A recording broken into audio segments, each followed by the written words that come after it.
Hello, it's Forex News for Thursday, October 29th, provided to you by InstaForex News team and me, Anna Smirnova.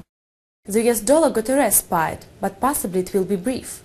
The large-scale sales of the American currency observed recently had weakened and positions losing by the euro become the most appreciable, while the upturn of more risky currencies such as the Australian dollar began to exhaust. However, we should not suppose that this respite will help the dollar. The American currency probably will enter the phase of more long-term structural decline with the coming of 2010. This focus should be noted even by the market participants who consider the currency market situation in the light of the interest rates.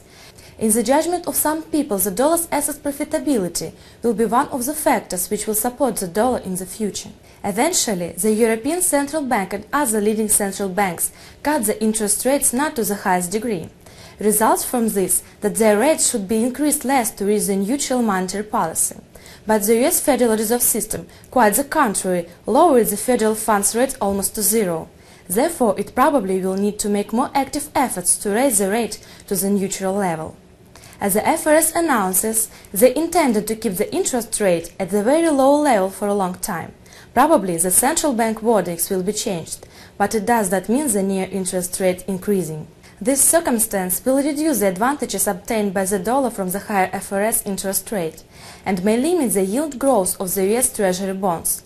Moreover, the US unemployment rate may exceed the current levels, taking into account the uneven dynamics of the real demand and the fact that the American company's profit is growing due to the cost saving and the inventory holdings change instead of the consumer spending upturn. The US may face a lot of problems next year, and these problems most probably will influence the US dollar.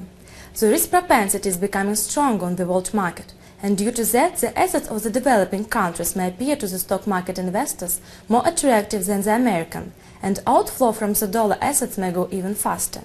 In these conditions, the dollar may remain in the downward trend for the most part of 2010, and this circumstance is able to create problems for the leading central banks because it will urge the national currencies uprise.